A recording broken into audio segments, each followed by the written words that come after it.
Okay, we will be interviewing Clayton Zimmerman and Frank Zimmerman. when were you both born? when were you born? 1117. January 1st, 1917. So you're 92 years old. Yeah, 92. November 20, 1948. I'm 60 years old. Jared, talk loud. Okay. Dr. Zimmerman, what war did you serve in, and in what branch of service were you? World War II and the Army. All right. And Mr. Zimmerman Jr., I guess? No, not Junior, just Mr. Zimmerman.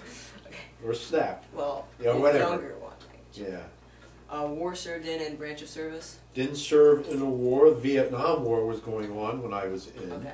And I was in the Army also. All right. And, Doc, what was the highest rank you achieved? Captain. Really? It's impressive. What? That was impressive, says he. Oh no, I should have had a majority, but I got a captaincy. I And you put said- it in 3 weeks. but I was a came staff out. sergeant. Okay. We are recording in Myerstown, Pennsylvania, and these are both friends to the interviewees. I'm Jared Bamba, and you are... Hannah Bainey. And this interview is being conducted for the Veterans History Project at the Library of Congress. Where and when were you born? I was born in Shepherdstown, Pennsylvania on the 1st of January 1917. What did you do before you entered the service? I was a medical student at that time. Did you have any other family members in the Army? I had a brother in the Army. Could you briefly describe how you joined the Army? Oh, I joined the Army. I was drafted, Okay. basically drafted, yes. While I was in medical school. Okay. How did you feel about joining the Army? I had no choice. What were some of the duties you had? I was a medical officer in the service. Hatters Point. What were some of the injuries you encountered? Well, mostly war injuries, like shrapnel injuries or gunshot injuries, something like that. Okay. Could you please tell me about the men in your battalion? In my battalion, we were a small group. We were made up of a medical group that took care of the Chinese soldiers, and there were 10 enlisted men and 1 other captain with me. We were a group of 12. What were some of the most exciting experiences? Well, in the jungles, being in the jungles for about 5 months or so, 4 or 5 months. And then when I went across the Burma Road, I went across the Burma Road, 750 miles over the Kunming. And that was exciting. That was interesting and exciting. That was probably after the war just about was over though. Could you tell me about doing triage? Yes, we would go from one battalion to another battalion in the jungles. A group of men would walk to another place, and then we would wait and see what would develop. I mean, most of the time it was not the Chinese that were chasing the Japanese out of Burma, and there were skirmishes mostly. And then we get very minor injuries or very few injuries to be taken care of. It was really a winding down during the war, but it was all jungle warfare. Could you tell me about the places you were serving in? Pardon? Could you tell me about the places you were serving in? Yes, I went from, I served in, of course, in the United States. I was trained in Colorado for mountain work, and then I was shipped to India, and from India to Burma, and I stayed in Burma until I went to China with the PAC troops at that time. So I was in the 3 countries, China, Burma, India, the others. Could you describe your journey from India to China? Yes, I went on a small train. I got my equipment loaded onto a small train, and we took a small train that went up to Bangladesh now. It was then called India, but it's not called Bangladesh. That's up through the tea country and up through the tiger country to Assam, India. That's northeast India, so to speak, northeast Bangladesh. And from there I traveled down by road that the Army Corps of Engineers built, down to the middle of northern Burma. And there we stayed until I went and traveled the Burma road to China. Describe the native people you encountered. The native people were purely people who lived in the villages of the jungle. The villages were very small, maybe 30, 40 people or 20, 30 people. And the little houses were all on stilts with little thatch roofs and stuff like that. It was basically jungle living. It was basically jungle living. Full of trees, and not so much trees as we had. Bamboo was the big thing that grew. Did you talk to any of them? Well, we couldn't converse with them. They didn't speak English. They spoke their own language at that time. And most of it was tribal language, so to speak. We could get along with the people very well. They were very grateful for it because we were liberating them. And that they knew, and they very welcomed us. Could you talk about the 3 combat stars you received? Oh, well, yeah, there wasn't much to that except when we wanted to move our little unit, we would go to battalion headquarters or something like that, and then we would walk from one place to another, and then we would set up camp, and we would make ourselves a little table out of bamboo or something like this, set up our maybe we'd stay for a day, maybe we'd stay for 3 or 4 days. It all depended what was going on, how much they were skirmishing and fighting with the Japanese at that time. After that, we'd pick up and move again like that. And we did this for a time. There was no automobiles, there was no trucks, there was nothing like that. If you wanted help to get out, sometimes you could find a little rice paddy where you could get a small airplane in, and we could evacuate that way. But most of the time we had to have them carry them out, which might be 7 miles, 2 miles, 10 miles. But the Chinese took care of that. We didn't do any of that. We just decided what should be done. Okay. And then we treat them whatever we could do for them out in the country. What were some of the ways you stayed in touch with your family when you were over there? I got in touch with my family. I could mail letters out every once in a while. We'd have somebody would take mail out. I didn't get much mail and I didn't send much out in about 3 or 5 or 6 weeks. And when I went to Burma, from Burma to China, I didn't have any contact with my wife for those 2 or 3 months. Do you know why that was? Well, we were just too isolated. We were too isolated. Do you still contact anyone you knew from World War II? No, I haven't lately. It's been years that I talked to my medical partner. I met him one time, but that was only once after that. We were only 10, 12 fellas, and some came from South, some came from Kansas, and some came from Pennsylvania. You never knew. What were some of your favorite memories? I would think the trip with the quartermaster pack troops with the animals, the mules that we took from Burma to Kunming, Kunming, China. I think that was the most pleasant experience I will ever have. It was like going on a good tour for 3 months. And we didn't have any combat at that time. We weren't in combat at that time. The war was winding down, and we were just moving the animals across. Briefly describe your trip home. My trip home? Well, I got notice that I was released. I was down at a rest camp for Chennault's fine tigers. And I got a notice that I could get home if I wanted to get leave and go home. So I went back to the base camp in China, and then Kunming, And that afternoon I was able to get a plane out, and I flew from China to India and over the Alps, over the Himalayas, so to speak, the lower part of the Himalayas. And then I flew from there to the western part of India, and there I stayed at Karachi for a while, which is now Pakistan. And then I flew from there to Abadan in Iran, that's in the Persian Gulf. And then I flew from there to Cairo, Egypt, from Cairo, Egypt to Libya, from Libya to French Morocco home. Has this experience changed you? How did it change me? That's a tough question.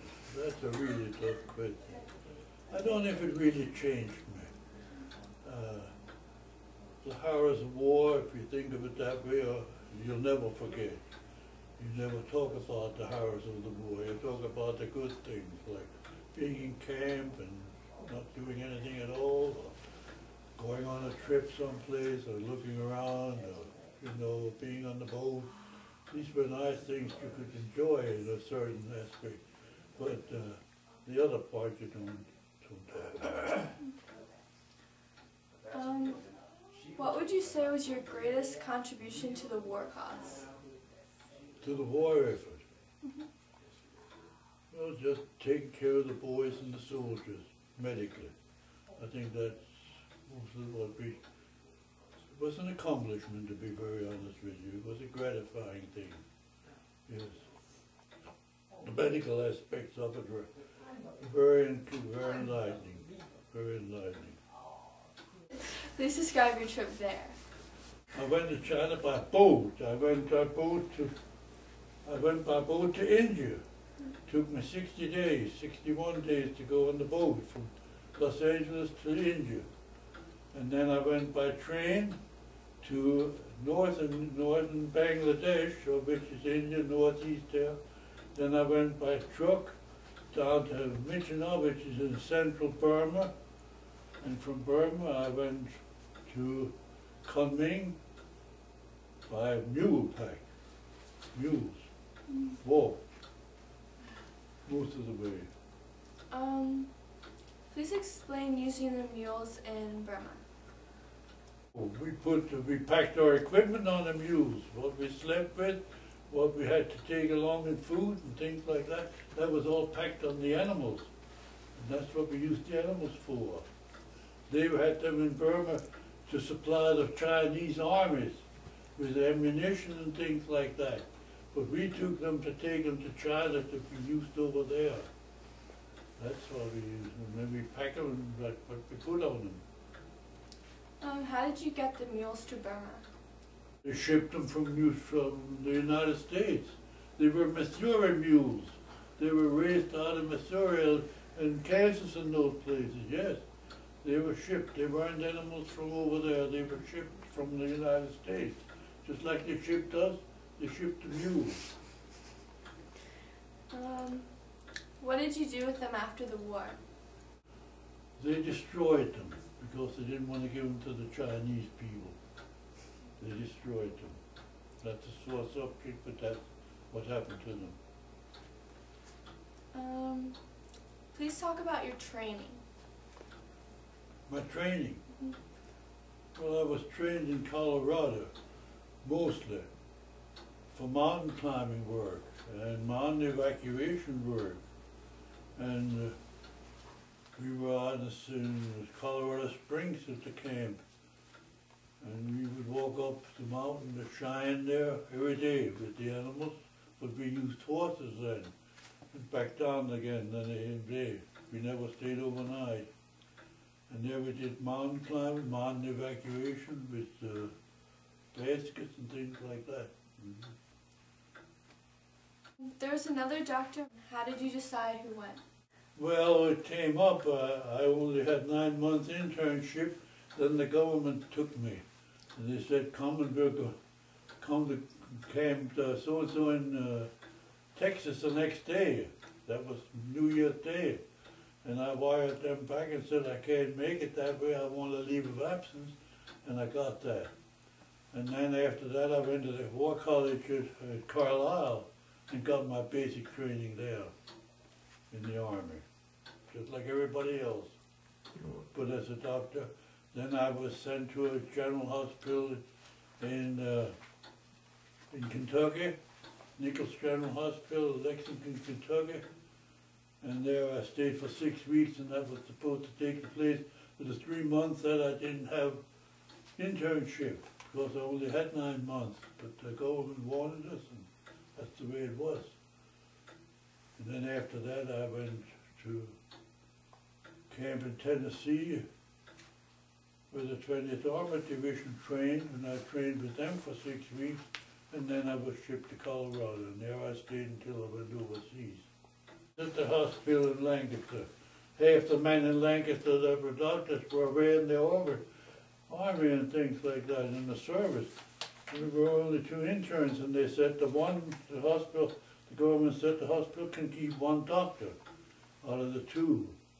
And another man and I, a man from Joy, we flipped a coin to see who goes, and I lost and had to go to the service.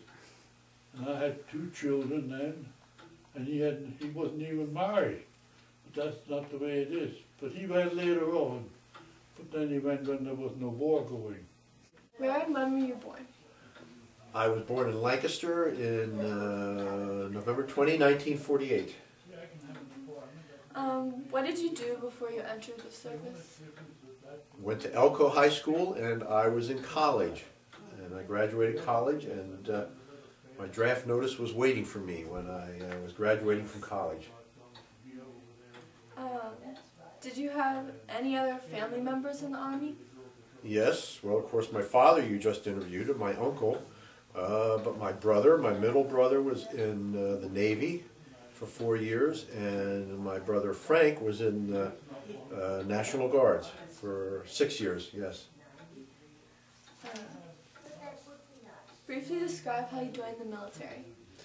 Well, I joined the military. I was drafted. It was not a very pleasant time in those days. It was the Vietnam War, and I didn't believe in the war, but I had a deferment while I was in college, and my draft notice was waiting for me at home as I was graduating for college. And of course, then I had no choice, so off I went to the Army. Yeah. How did you feel about joining the Army? I didn't feel very good about it. It was not a very good time because of the Vietnam War. I didn't believe in the war, nor did I was married at the time with Laurie. We were married when we were seniors in college, and we wanted nothing to do with the military and the war. But again, I was drafted, and I had no choice, so off I went. So I didn't feel very good about it at the time. What were some of the duties you had? Well, my main duty was when I was shipped overseas, and I fortunately didn't go to Vietnam. They sent me to Korea. My only duty station was working in a communications company. Our company took care of the communications at the DMZ, the demilitarized zone. That would be the area between North and South Korea. That's where all the troops are stationed in case there's a conflict. They would come across from the north, and they're still there today. And you see about it in the news. But that was our duty, was handling the communications for all the troops along the border. What type of vehicles did you work on?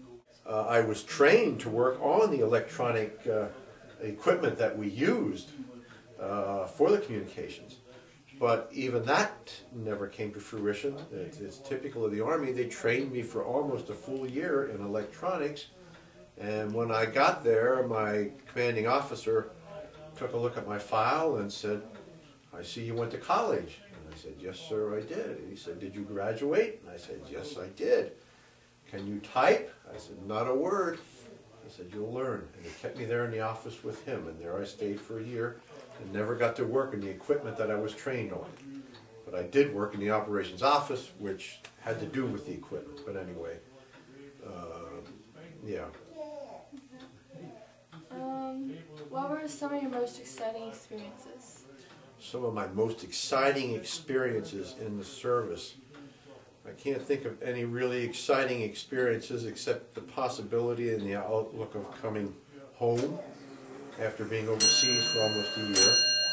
Oh, there we go, we're 2 o'clock. And probably, again, the most exciting thing for me in the service was when I was overseas for about 2 months, my first son, Alan, was born. Okay? And I actually didn't get to see him until he was about 10 months old. But I remember getting that phone call, sitting at my desk in the Quonset hut there in Korea, and it was a lady calling from the Red Cross in San Francisco and telling me, Sergeant Zimmerman, you're a father. And that was my most exciting time. Yeah. Tell me about the places you were serving in. Well, started out locally, Fort Dix, New Jersey, which is where a lot of us went from the East Coast for basic training. And there you were only there for about 10 weeks. And then the balance of the year, for 10 months to a year, I was at Fort Monmouth, New Jersey, which is close by, down there as I was getting my electronics communications training. And then after that, they shipped me directly overseas. I had a short stay in Fort Lewis, Washington, on the way over to Seoul, Korea, but then Seoul, Korea, and then that's where I finished up my service. Then I came home after that. What were the conditions like in the bases you served? Well, here in the United States, they were very good, both in both stations in New Jersey. I mean, they were training facilities, and especially Fort Monmouth was quite nice. We had barracks and so on and so forth. Overseas in Korea, I was right in the middle of the city of Seoul, a place called Camp Coiner.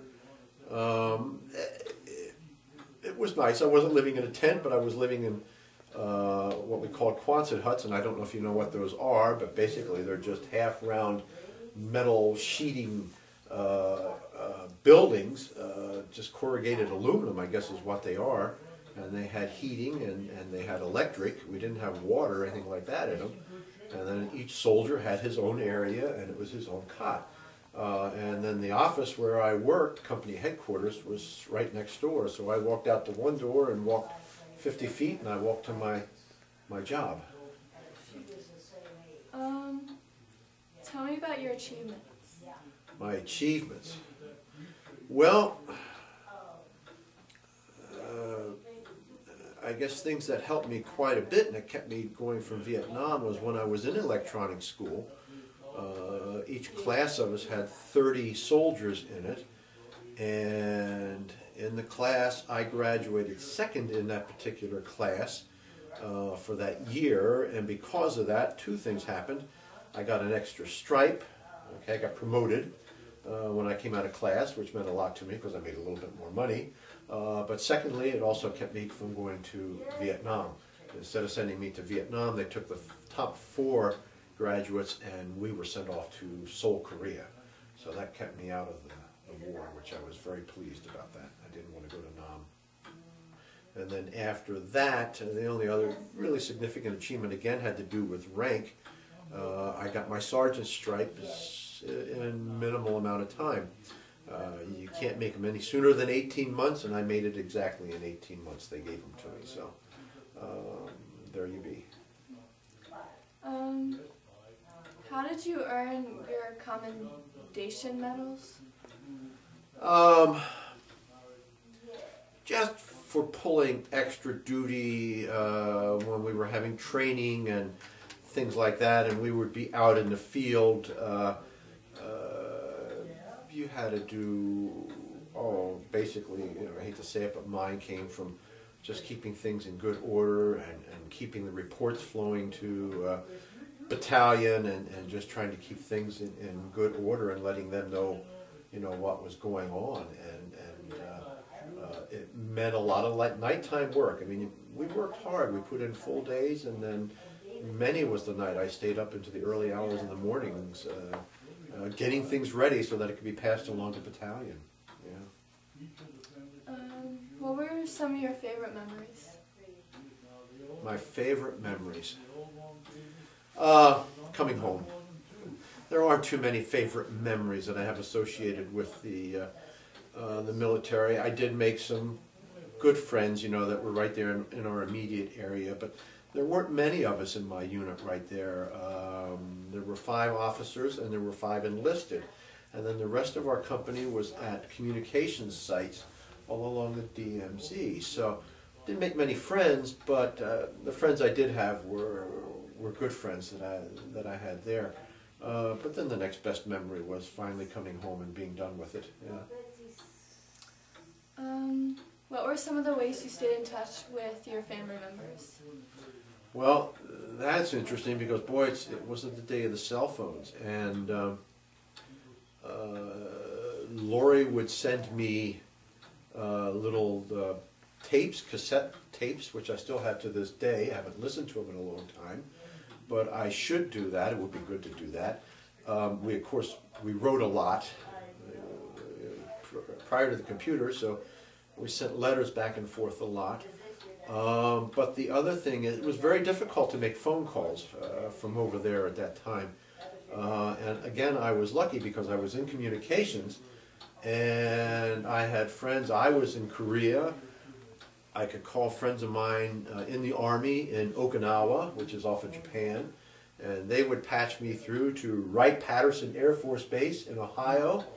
And actually from Wright-Patterson Air Force Base in Ohio to Huntington, West Virginia, which is where Lori was living with her parents at the time, I made a long-distance phone call. So all we had to pay for was the long-distance phone call from Wright-Patterson, Ohio to Huntington, West Virginia.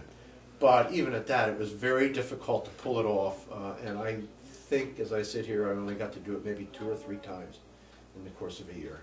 Yeah. Do you still contact anyone you knew from your war experiences? No. Quite frankly, no, I don't. I had a couple of good friends, John Kane and Bud Hansley, but no, I don't. John left ahead of me, Bud left after me, Ollie left after. No, in all honesty, I don't know. Briefly describe your trip home. The trip home, well, that was pretty special because now I'm getting out of the service, my time's up. I'm coming home to see my son for the first time. I haven't seen, he's almost 10 months old now, and I haven't seen him yet.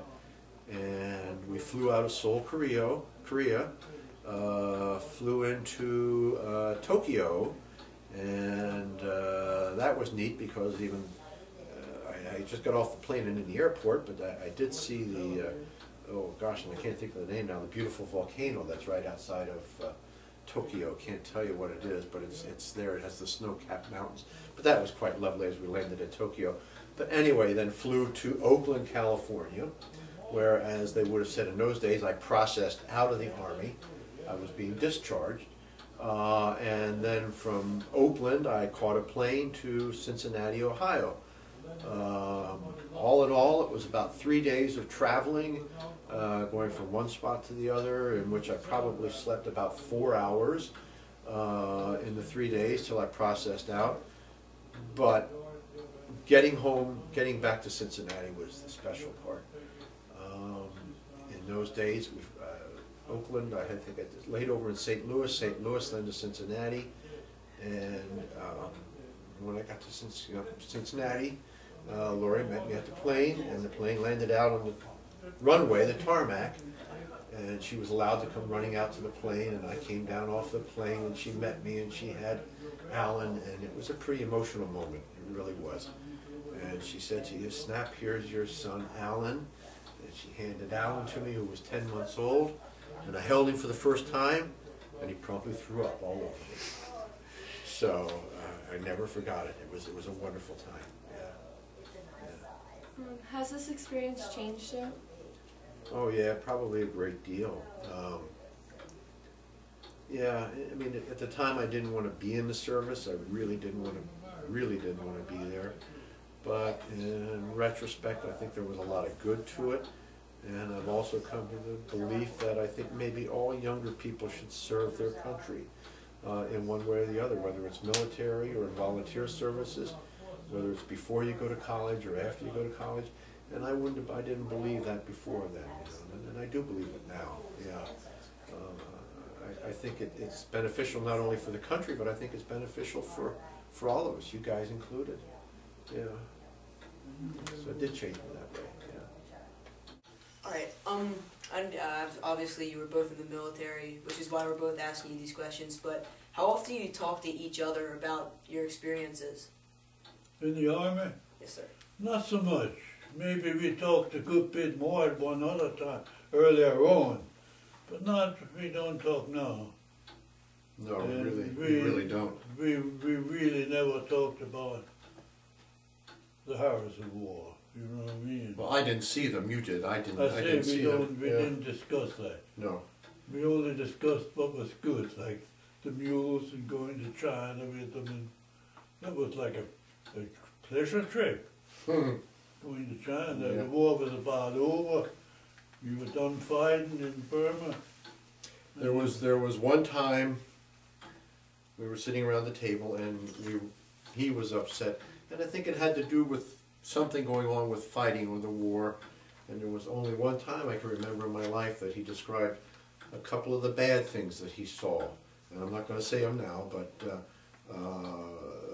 The things you don't want to remember. yeah, and that's the only time. And you know, he just got very upset because something came up about war and how much he hates it, and he said a couple of things that he had actually seen, and yeah, and you don't want to talk about that. Yeah. What do you think the major reason for your experiences being so different were? Just where you were stationed or technologies of the time? Where we were stationed. When you were in Burma, this was like being in the Civil War. There were no trucks, no vehicles where we had to go. Right around the camp and things like that, they had all that kind of equipment. Small airplanes, things like that. They had an airstrip in Michina, that was in the middle of northern Burma, about 2/3 of the way up. But that was a post that they built and developed for an emergency landing field too much for the boys that were flying the home. If they needed a place to get in, they could maybe try and get in there. But we worked out from there. The Chinese chased the Japanese out of Burma. They had come to Burma, the Japanese. They went as far as getting into India, but they couldn't supply themselves. So then they started to retreat again, and that's when the Chinese chased after them. This Burma was a province of England at that time, just like India was what you call it of England. You know, India was too, and we chased them out, and then that's when the fighting would be. They'd meet up with each other, then they'd have skirmishes, you know, and they'd go maybe a mile or 2 or 3, and then they'd fight again a little bit. You didn't know when or where or how much, but then they would call us, and then we'd pack up our stuff and walk where they wanted us to go. Battalion headquarters or something like that would make arrangements for us to come. But we didn't pack them up in a vehicle, we walked. There was no way, there were just trails in the mountain, just like on here. Now, I understand that war is not a good thing, obviously. It's not something very pleasant. But are you proud of serving your country? Yes, certainly. Yes, very much so. Yes, I am too. Yeah, in retrospect, I am. Yeah. Yes, very much so. Yeah. Our country did a good job. They went over there, they supplied. We didn't fight that war for them. The English and the Chinese fought that war for them. But the Americans supplied them. They supplied them with the animals that they used, they supplied them with all the ammunition they used, they supplied them with the medical aspects of the thing. Now, I know how you felt at the time when you were drafted, but when you were drafted, were you thinking this was something I really didn't want to be doing with your life at this time, or were you okay to leave your internship for a little? Well, when we were taken into the war, everybody was high hopes, high gung about killing the enemy because they had done Pearl Harbor in, And we never felt that way about it. Everybody went. If they were called, they went. Most everybody went. You didn't argue, you didn't think about that, you just went. I had no intentions when I went away to school that I was going to be going to the service or going to war. I had no ideas about anything like that. But it just so happened that's what happened. The government controlled that. I didn't have anything to say about that. But you didn't argue with the government, you went. Absolutely. That's all I have. Thank you. Yeah, you bet. And I think that concludes. Can we ask you a question? Absolutely. How old are you? I'm 16. 16. How would you feel in 2 years if the government came and said, before you go to college, we want you to join the army and go fight in Iraq? Now you think about that, or Afghanistan. Honestly, I watched Black Hawk Down, and I thought about that, and I said, I really don't want to do that. But I guess that it would kind of be a bright side. You guys both said you were proud of it, and maybe it would be something that would... There's no glory to war. I'll understand that, but if you're proud of it, then I think maybe it would aid you. But to be honest, I really wouldn't want to do But that. how would you like it? Yeah, There's right no now. glory to war. I lost a good friend If you in wanna Vietnam who out of high school got drafted, and he never came home. And I think to this day, all those years later, and for what? I mean, today we buy furniture made in Vietnam. You know, this guy won't buy a Japanese car, so there you go. Yeah, it's hard to explain. Hard to explain. Okay? Well, I I understand. gotta buy a Japanese television set because the United States can't make any.